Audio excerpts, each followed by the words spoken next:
সাহেব রাজনীতিবিদ না, তার দলও রাজনীতিবিদ না, মানে দল বলতে তার যারা কর্মকাণ্ড একদম পিওরলি রাজনীতিবিদ না। কিন্তু এখানে আসলো কিভাবে? এখানে আসলো কিভাবে? এটার দায়টা কার? এখানে আসার আগে তো রাজনীতিবিদ ক্ষমতায় ছিল। রাজনীতিবিদ ক্ষমতায় তো আসলো কিভাবে?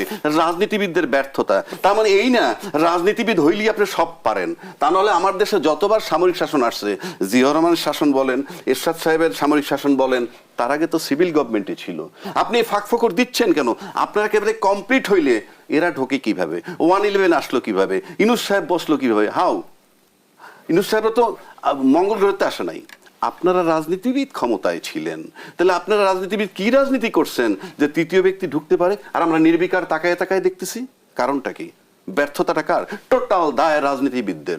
আজকে দেশের যে সিচুয়েশন সেটার দায় তাদের। আপনাদের কারণে তারা আসছে। ইউনূস সাহেবের কারণে XYZ আসে নাই, কিংবা সামরিক শাসকদের কে কেন্দ্র করে অন্য কেউ আসে নাই। আপনাদেরকে রাজনীতিবিদদের রাজনীতিকে কেন্দ্র করে জনগণ এবং রাজনীতিবিদদের ভিতরকার যে আচরণ বৈষম্য বা দ্বন্দ্ব, লড়াই, অন্যায়, অবিচার, সেই সুযোগে তারা আসছে। তাহলে রাজনীতিবিদরা কি রাজনীতি করেন? এখন পর্যন্ত তো কোনো গুলির অর্ডার আসে নাই। কোন রাজনীতি সংস্কার আপনার রাজনৈতিক দলকে যদি করতে দেন, সে তার দিক টানবে। এমন একটা লোককে দিতে হবে যে এটা করতেছে, আমাদের কোঅপারেট করতে হবে। যেমন এই বাংলাদেশের প্রথম একটা সরকার আমি দেখলাম, যেই সরকারটা একটা সিভিল গভর্নমেন্টের সরানোর পরে একটা পিওর সিভিল গভর্নমেন্ট দায়িত্ব নিছে। Pure civil. আবার পিকুলিয়ারিটি কে জানেন? বাংলাদেশের ইতিহাস না, কোনো পৃথিবীতে আছে কিনা আমি জানি না, যে একটা সরকারের অর্ধেক হইল স্বৈরাচারের দোসর প্রেসিডেন্ট চুপ্পু সাহেব, শাহাবুদ্দিন সাহেব, আর এক পাশে হইলেন ইউনূস সাহেব। এই সরকার তো আমার জন্মের পরে দেখি নাই, পৃথিবীর কোথাও আছে কিন্তু তাও আমি দেখি নাই। লোকটা কাজ করবে কিভাবে? Civil government, pure civil. এর আগে 111 হয়েছে, এটা প্রত্যক্ষ না পরোক্ষভাবে আর্মি সরকার। কিন্তু এই একটা সরকার, এখানে কিন্তু কেউ দায়িত্ব নিছিল 3 দিনের জন্য, যে আমি দায়িত্ব নিলাম সমস্ত হত্যার, প্রতিটা হত্যার বিচার করব। কেউ কেউ বলে 5 থেকে 8 তারিখ পর্যন্ত সরকার ছিল না। It is wrong.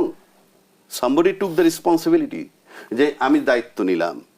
কিন্তু তারপরে তিনি ইউনূস সাহেব আসার পর হয়তো চলে গেছেন। কিন্তু সরকার এখন আসুন সংস্কারে। আপনি বলছিলেন যে এমন কাউকে সংস্কারটা করতে হবে যারা রাজনীতিবিদ নয়, যারা এখন করছে, যার রাজনৈতিক অভিলাষ নাই। 1 2 নম্বর, সে তার দল টানবে না, পক্ষপাতিত্ব করবে না। কারণ আপনি তো একটা সুস্থ গণতন্ত্র ফেরত চান। অন্তর্বর্তী সরকার দায়িত্ব গ্রহণ করেছে, অন্তর্বর্তী সরকার দল নিরপেক্ষ সরকার, অরাজনৈতিক সরকার। তারপরে রাজনৈতিক দলগুলো পূর্ণ আস্থা রাখতে পারছে কি? গতকাল বিএনপি স্থায়ী কমিটির সদস্য সালাউদ্দিন আহমদ বলেছেন, সংস্কার এখন এমন অবস্থা হয়েছে, আমি প্রধান উপদেষ্টাকে বলেছিলাম একটা কবিতাই লিখে ফেলেন, হে সংস্কার তোমাকে পাওয়ার জন্য আর কতবার আলোচনা করিলে, খানা পিনা খাইলে সংস্কার পাওয়া হবে। তার কথা অমূলক না, সে পলিটিশিয়ান, তার মতনই বলছে। কিন্তু আপনি কত বেসিক জায়গায় আসেন।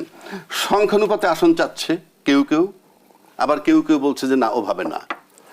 বেসিক জায়গা, প্রধানমন্ত্রী আর রাষ্ট্রপতির ক্ষমতার ভারসাম্য। আচ্ছা, আপনি যদি পার্লামেন্ট নির্বাচন হয়, সেই পার্লামেন্টে যদি দেখা গেল 200 সিট পাইল একটা দল, 200 সিট পাইল, সংস্কার করলো কি? প্রধানমন্ত্রী আর রাষ্ট্রপতির ক্ষমতার ভাগাভাগি, একে অপরকে ছাড়া চলতে পারবে না।